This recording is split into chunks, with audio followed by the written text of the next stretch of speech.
Yeah. We're back with another one. Yeah. What's going on, Juco? We reacting over here. I'm El Jefe. We just gonna like and subscribe. Have fun. Kick back. Smith Cartel. Y'all like and subscribe because you're gonna love it. This is the Smith Cartel channel. Go ahead and like, subscribe. We gonna keep going fed until we go live. I'm El Jefe, the big boss, kicking at Third Coast. We going, running, smiling, man. We doing the most to my family. I wish you the best. Remember what Jefe taught you, boy. Say it with your chest. Big boy, big boss. I rock it in the South. Got these folks slugs and all this gold shining in my mouth. I'm the man, understand. Like and subscribe. We gon' keep spinning the block until we get it right. Yeah, that's real. Like and subscribe, that's the channel. We keep it real, give you more than you can handle. Yeah, like and subscribe. Smith Cartel, I'm El Jefe.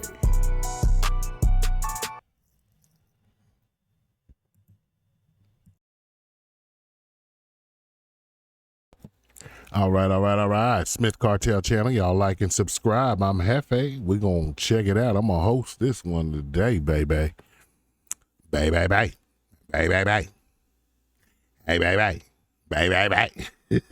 That song used to annoy me, then I started liking it after they remixed it.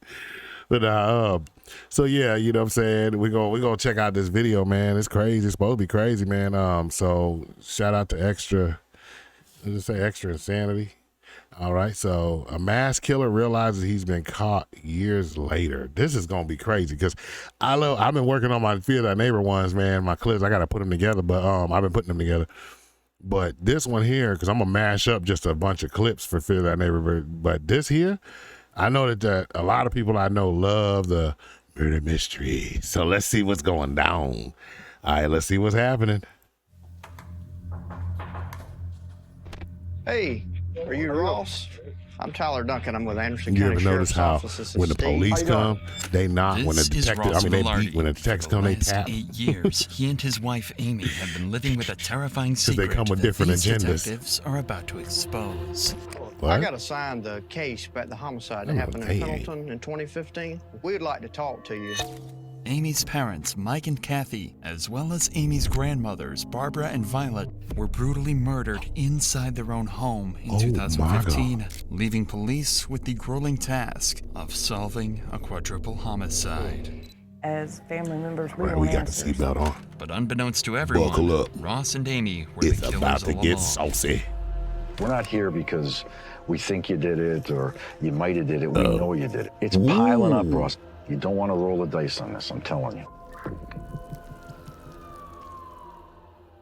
On November 1st, 2015, Mike and Kathy Scott, alongside their mothers, Barbara and Violet, were found brutally murdered in their trailer home. Everyone was found with similar injuries, a slashed throat and a gunshot wound to the head made after they died. They were also found with knife wounds on their hands, indicating that each victim had tried to fight back before being killed. There were even bloody handprints on the doors and walls, showing that someone had even tried to escape after they'd been stabbed. What? The terrifying scene inside the trailer home would go completely unnoticed for the entire day, until, according to Amy, she went to check up on her parents and found them lying dead inside their home. Boy, she looked crazy. And at around 12:30 that day, Amy She decided look to call off. Look at that. Look, she look guilty as hell.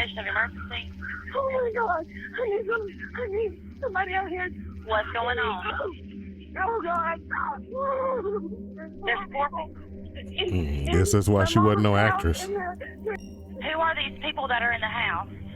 It's my mom and my grandma and my granny and my stepdad. She knew exactly Anderson who County all of police them. arrived on the scene. They said it was one of the bloodiest scenes they'd ever been to. But something was off. Detectives noted no signs of forced entry and thought Is it me? Is it because I'm very, very hyper intelligent? Is that why I can automatically see that she was lying? Or is it just that she's just blatantly sorry about her acting?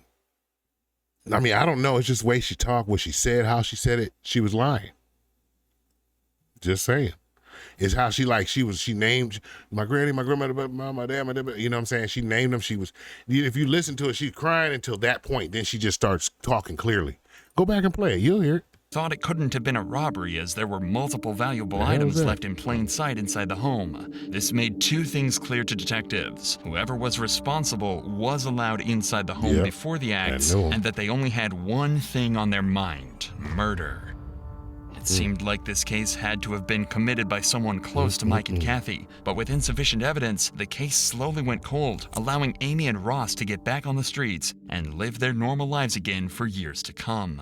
That's crazy. The police always had their suspicions about this case and were never comfortable letting it stagnate. Amy's Facebook page showed that she constantly had fights with Kathy and Mike over her children, often calling them narcissistic, emotionally abusive, and disrespectful. What's most disturbing was a video of Ross and Kathy's fighting found on Amy's page, where Ross says something that would come back to haunt him forever. Why don't you have Grandma come out here real quick? I don't think your grandma wants to deal with this trash. Show you stop. Yep, yeah. Okay. In addition to this eerie statement from Ross, police found something that seems damning. They discovered a photo Mike had sent to a coworker just 2 days before his death, a couple of $100 bills. And inside Amy and Ross's trailer was a neatly organized stack of $100 bills, exactly the same serial numbers as Mike's. At the time, this was all treated as circumstantial, but slowly more coincidences would begin to line up that gave police enough reason to suspect Amy and Ross as potential killers. So, in 2023, they reopened the case, nearly a decade after the events that put an end to nearly an entire family. Detectives started by launching a series of interviews with Mike and Kathy's closest peers to try and get a better picture of Amy and Ross, and see if they might have been responsible after all. They begin with Mike and Kathy's neighbor, to learn about Amy's relationship with her mom, and if he saw anything the day of the incident. They all lived there? Got angry with her and kept the children from Kathy. So tell us about that. It seemed that they really tried to help Amy a lot. And Mike and Kathy, they really took care of the kids. And it broke Kathy and Mike's heart. She just really missed the kids, and the two older ladies that lived there. She was weaponizing the kids to her Kathy parents. was afraid at all of Amy and Ross? No, she never expressed that. That's crazy. Here you go, miss. But it was always the talk of the area that Mike would go to flea markets and he would get some kind of video games that he collected. There was a good resale market for them, and that he would buy any old jewelry that had some gold in it. It was always a rumor that he kept a lot of cash and gold stuff around. Not only did Mike collect jewelry and other rare memorabilia, but it was well known in the community that Mike always had a large sum of cash with him because he feared putting money into the banking system. This made Mike a large target, especially amongst those who knew him well. Both of them fools. Gotta be careful who you know. Enemies don't come yelling and hollering, they come as your friend. They call you bae and friends. Hey, This tells sister, hey, brother. detectives that the murder could have been done That's for where your financial real enemies reasons, come from. especially since this fact wasn't a secret at all. Couple this with the fact that Mike's money was currently sitting safely inside Ross and Amy's safe at home. A picture is starting to form of what might have actually happened that night. But still, nothing is certain at all, and police next head to Roxy Voorhees, an ex-employee of Amy and Ross's, who worked at their pet grooming business during the months leading up to the crime. Roxy had spoken to Amy almost every day for months before. Can I ask a question? And I'll probably get flack for this, but why is it that because I just looked at this like 2 weeks ago or so, and I went to go get some stuff for my snake, and I went to go get some stuff for the dogs, some treats and stuff. Why is it that all the pet groomers is chunky? They thick, they huge. I'm like, dang, I looked in that window and there was all big girls in there. And they all girls. There was no guys. What the hell is that about? But it was like all of them was way overweight. Like, is that just a thing? That's crazy, man. I don't know. That's just weird. Incident, so if anyone had some information to give, it'd be her. And they were exactly right. What they found was so sinister, it blew the case wide open. Oh, man. Ross made a joke and said, do you want me to It was a joke at the time. Right. And then later I was like, holy, I'm glad I didn't say yeah. It's Amy, right? What was your job there? A bather. And Bather. I was learning in the process of grooming. When you worked for the shop, you said they were just getting started, so they weren't very successful yet. They appeared that they were fine. Okay. But then I would hear arguments of them, and a lot of it was money related. When I started working for her, I seen Kathy and Mike at the grooming shop. She I was wasn't in alive. that grooming, so I Her didn't hear parents anything and that her was going on. grandparents. But it was something to do with money. Okay. Throughout working there, she'd always tell me In a about brutal way. how she was treated growing up and all of that. What kind of stuff would You you think say that would about be how she was reserved for your treated? enemy, not no. She told me that she was always a It's daddy just girl. brutal, man. And she said her dad had he was working on a car and it crushed him and he was placed in the hospital. Mm-hmm. And her mom decided to pull the plug. She always hated her mom for that. Detectives learned that their grooming business wasn't as successful as they claimed it was. Based on bank records collected by police, Amy and Ross's proven income in 2013 was $25,622. However, in 2014, Ross spent $14,200 on a Ram truck, $5,700 on a Mustang, $10,000 on a Harley FXE, and another $5,000 on a Harley XL. Close to $35,000 on luxury purchases, but an income of just $25,000. Yeah, that makes With no these sense. poor financial decisions, the couple needed money, and they needed it badly. In 2014, their business fell short, making just over $3,000 for the entire year. Whoa. Things were bad, and they were on the Jesus. brink of bankruptcy. So when the cops found On the brink? $67,000 in cash hidden in their home, they knew something seriously strange was going on. Ross claims that he'd been saving the money for years, but detectives don't buy it at all. They're certain that, at a minimum, Ross and Amy had to have stolen from the house on the day of the murders. But to some Wow. extent, this was all known about 8 years ago, and it's still all circumstantial. For all the cops knew, Amy could have noticed the dead bodies in the trailer and grabbed the cash out of desperation before calling the police. So there had to be something that set this investigation apart from the one back in 2015. However, this case would take a complete 180 after detectives would find their most blatant, crucial piece of evidence yet. What? When going through all the CCTV cameras throughout the town on the day of the murders, police found footage of Ross walking out of a gas station that night. Nothing is suspect at first, until you look a little closer. The shoes he's wearing are Asics Gel Speedstar 5s, a model whose sole design just so happens to perfectly match the bloody footprints that were found inside the trailer. This claim was even confirmed by the shoe company themselves, and the pattern is unique to this specific model, making it clear to detectives that Ross Villardi is a cold-blooded killer. All the evidence had come together. The abundance of cash in Ross and Amy's home, Mike's $100 bills in Ross's safe, identical shoes to the killer, and an ugly past with Mike and Kathy. Police now believe they have everything they need to charge Ross and Amy with the murders. So, on December 11th, 2023, they decide to confront Ross and Amy at their new home to finally uncover the truth about that night once and for all. Packing to go on a trip used to break my heart. I hate because of how December sad 11th. Ralph would I get. hate that day You so can't bad. come. But I want to go. You say I'm part of the family. Hey, are you Ross? I'm Tyler Duncan. I'm with Anderson County Sheriff's Office. This is Steve. How you doing? How's it going? I got assigned the case about the homicide that happened in Pendleton in 2015. Okay. Is Amy here? She is. So since she's the one that called 911, I think you were there also. We'd like to talk to you. If you want to come on out, we'll talk to you and then we can talk to her. Can you describe, I guess, your relationship with Mike and Kathy? I had a good relationship with Kathy. My relationship with Mike was really great, actually. It kind of turned sideways a little bit July 4th. So I think y'all had got married that year, is that right? Correct. In 2015? Yes, October 24th. The 24th. That would have been, what, about a week or so before? Yep. The last time that I saw Mike and Kathy was before Amy and I left to come down that Halloween. We had just gotten back from my mom and dad's. She went to knock on the back door, but the back door kind of just like was already cracked open or something like that. And that's when she apparently found the scene that she found. She went. She bolted found back the out of scene that she house. found.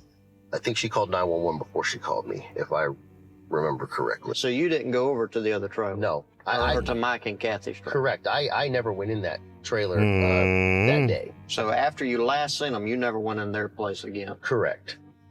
Yeah. The detectives are baiting Ross into a trap, as they know based on the footprints that Ross did without a doubt step into the house on the night of the murders. Later on, they'll be able to confront Ross about these blatant lies in hopes they can shock him into a complete confession. There's a couple of things that kind of were red flags, but I don't know if they have anything to do with this or not. Mike bought and sold a lot of items, and some of the people that he was buying from were pretty shady sometimes. So that's another kind of red flag that I had. No, he's trying to plant seeds. Trying to just replay like events leading up to the homicide. Should I have seen something? You're just starting out with this. If you were us, what would you do? What do you think happened there, Ross? He's the first gentleman that's asked me that. TV shows that I watch always say, follow the money.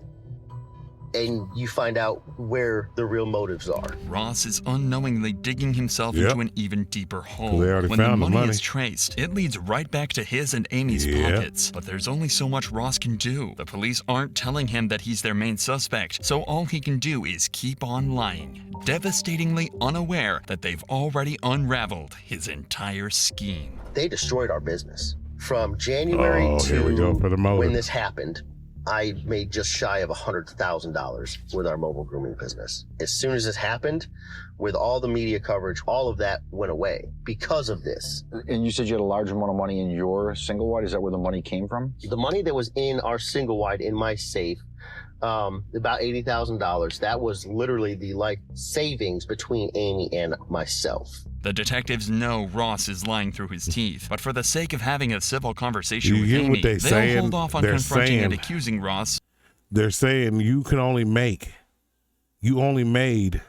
like, let me give y'all an example. If they only made $50,000 that year in their business, and they turned around and they found $80,000 in his house, and your business is struggling and you struggling, but you got $80,000 in your house hidden, but your business and you are struggling. Y'all hear what I'm saying? He don't even realize he's telling a story that everybody can tell. Well, I can tell easily. I'm listening to him because that's what you're supposed to do. You're supposed to listen to people. I guess that's why whenever I would date women, I could tell if they cheated on me or did something wrong, and I would automatically just go fade to black and leave. And they'd be like, what happened to you? Brother, because I could tell they're lying. I could tell a person's lying right off the bat when they start talking. You listen to them. Most people that can't tell you lying is because they don't listen. They usually talking while you are. But that right there told the story. Your business, if you made, now I'm not saying he made, I didn't see the amount. I'm just giving you an example. If his business only made $50,000 that year, but they found $80,000 in your trailer hidden, but your business was about to go bankrupt and you were struggling. Ain't your life savings supposed to be there to help you bail you out in life? Why? Hey. Until after. Maybe I'm looking too far into it. Shovel the bullshit out of that front seat right now so Amy can get in. Mm-hmm.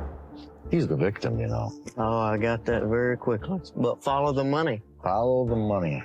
You could tell that he's... Yeah, I saw him. And every time he's talking, he can't look at you in the face. I know. You got a tiger by the tail here, though, buddy. Don't think you don't. This is a career case, let me tell you.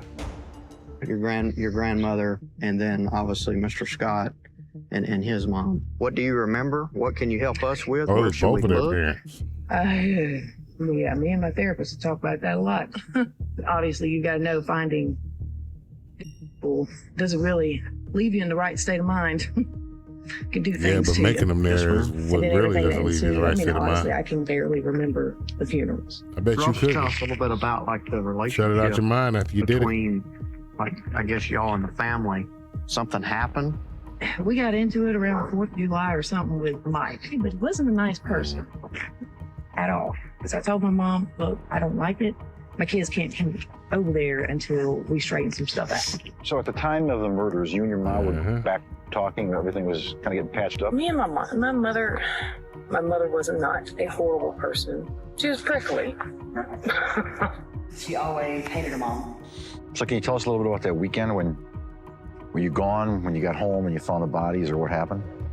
We buried his mom, my mother-in-law, to do Halloween. We went down there, we spent the weekend. What day did y'all leave to go down? Friday night? Friday night.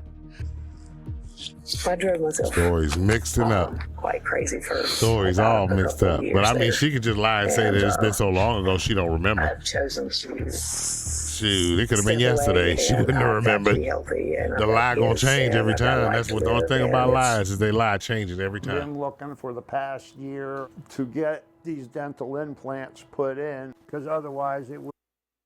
somebody else dropped the ball on it. It's not on me anymore. Okay. Well, if we just ask Ross a couple more things and we'll be out of here. Now that Amy has been spoken to as well, Yep. detectives are ready to drop the ball on Ross Now they and finna let come him at know that they don't suspect him of the murders. They know he did it. A couple more things and we're gonna get out of here, okay? There was something that had come up. You remember owning a like a red pair of shoes? A pair of shoes? ASIC Speedstar shoes. Watch him say no. He's gonna say no. Don't recall. Yep, he's gonna say no because he knows those are the ones he wore. Okay, I remember those Oh shoes. yeah, yeah, they showed him in them now. Shoes? That's a good question, because I have no idea. This is from crime scene photos, and these are confirmed to be ASIC Speedstar shoes. Okay. Inside, and they have blood droplets on them. And interestingly enough, you're at the Quick Trip wearing those shoes the night of the murders. Wow. Okay. So if you never went in the house, I'm just interested to know how they ended up in the house. I have no idea how those shoes would have had any kind of blood on them. I mean, obviously, I was wearing them at a Quick Trip on the 31st. Well, and they never found the clothes either that you were wearing. That hoodie? Here we go. He got him now. Look at his face. Look at his face. I think here. Thinking about the If lie. y'all left on He trying to Halloween think that lie for afternoon, real. but you're on video there, the timeline doesn't add up. The fact that your shoes are inside of the house in blood, that's a big problem. Again, I don't know where the shoes are at the moment. Look at this, because this and is I what a don't liar remember looks like. Whatever happened to those particular shoes. If something were to have happened that I had done, it would be stupid for me to wear them into the house and then wear them after that. Right? Well, that's what I'm saying. They were never found. Yeah, you got So rid it's of almost like you got rid of them. Me and him on the same face. See, me and him is there. Here's the bottom line, okay? So we know what happened, and we're about to prove it. Okay. So the opportunity for you is now. If you want to look out for yourself, is to really just to tell us what happened. If this was something that Amy put you up to doing, because obviously you have the skill set to go in here and do this, and y'all did benefit from the murders, okay? Because you got a lot of money. We've been through your financials, okay? We didn't get y'all, it. We didn't y'all, Oh, you got something. Y'all were struggling all up until the murders. The money found in your safe, there's money photos from Mike's computer that match the same serial numbers as the money that was found in the gotcha. safe. So it's not savings. That's money that was Wow. found inside of Mike and Kathy's house that Mike was saving, and y'all took it after you killed him. Okay? Absolutely. And I'm telling you right now, we're gonna prove it. If you think she's not gonna crack on you when we do, then you're mistaken. We're not here because we think you did it or you might have did it. We know you did it. Okay, we're just here as a courtesy. That is brutal I'm when they just tell telling you you, that. Ross. Financially, at the time, things were really Look, he bad. know his We life's got over. text messages between He you know and his Amy life's saying over. Look you how he don't have the looking. money a few weeks He ain't before. listening to And you nothing said he's the saying. best. He's just looking Follow down the like, money. oh my gosh. We did that. We led right into And your they caught single you. wide. It's piling up, Ross. You don't want to roll the dice on this, I'm telling you. It's not going to come up pretty. Scared as all If, get for out. instance, Amy and I decided to, or if I decided to take a deal, right? Mine is going to be better than Amy's because I came to the trough first, right? Right. So prison time, no matter what. Amy, prison time, no matter what. My 3 kids in here, they grew up without a father and a mother. Granted, my mother would be more than willing to take them. I understand that. We're not the ones who put you on this predicament. Now you're gonna have to deal with the consequences. Yep. 10, 20 years in prison. Life. Or the death penalty. That's best case minimum scenario, I would imagine, right? It's better than the rest of your life or death, isn't it? I mean, it might as well be one of those two. By the time I get out, my kids aren't going to know who the I am. I mean, the other option is I probably need to talk to a lawyer at this juncture here. All right, Ross. You're free to I go. respect that. Okay. All right? Yep. 4 days after these interviews, Here we Amy and go. Ross were arrested in Pendleton, South Carolina, and were charged with the 4 brutal murders Rolled of up. Kathy Scott, Mike Scott, Barbara Scott, and Violet Taylor. The 2 are being held in prison without bond while they're tried in court. Life in prison. Ooh, that was good, wasn't it, y'all? That was good, wasn't it? They had me locked in, boy. I'm sorry I was talking to them, but I had to talk trash because them people was getting on my nerves. They had me locked in too, y'all. Had me locked in too, Smith Cartel. Ooh, that was a good one. I got goosebumps. That was a good one, boy. All right, we're going to start. Let me know, too, if y'all like me reacting to those murder mysteries. We'll go to those, too, man. You know what I'm saying? Shout out to everybody out there doing good. If you did a little bit better than you did yesterday, you still did better, and I'm proud of you. So stay beautiful, stay alive, and y'all keep on pushing, man. Stay whole. Everybody stay good. To my family, I love y'all. To the Smith Cartel and everybody else, be breezy. You know it. We'll see y'all again.